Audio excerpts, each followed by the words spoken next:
D'abord, nous sommes face à un niveau de menace très élevé.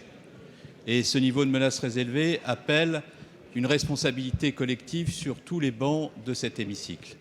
Cette menace très élevée implique que les forces de sécurité qui sont sous ma responsabilité, lorsqu'il y a notamment des manifestations, soient mobilisées exclusivement sur la lutte antiterroriste.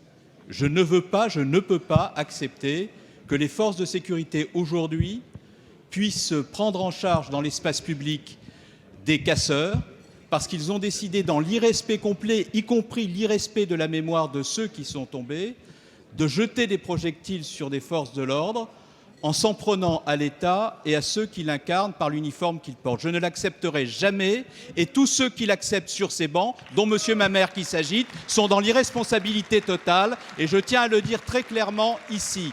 Premier point.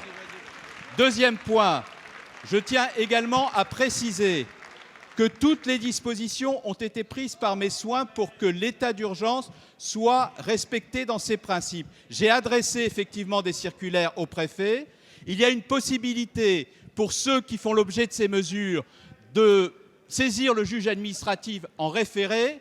Et lorsque le juge administratif a été saisi en référé, aussi bien sur les manifestations interdites que sur les assignations à résidence ou que sur les perquisitions, à chaque fois, il s'est prononcé pour indiquer que le respect du droit avait été absolu de la part de l'État. Par conséquent, quiconque prétend autre chose est dans la contre-vérité. Il y aura un contrôle parlementaire. J'ai indiqué au président Urvoas que nous donnerons tous les éléments pour que ce contrôle puisse aller à son terme. Et pour ce qui concerne les militants écologistes, il n'y en a eu aucun d'assigné. Ceux qui ont été assignés, ce sont des individus violents.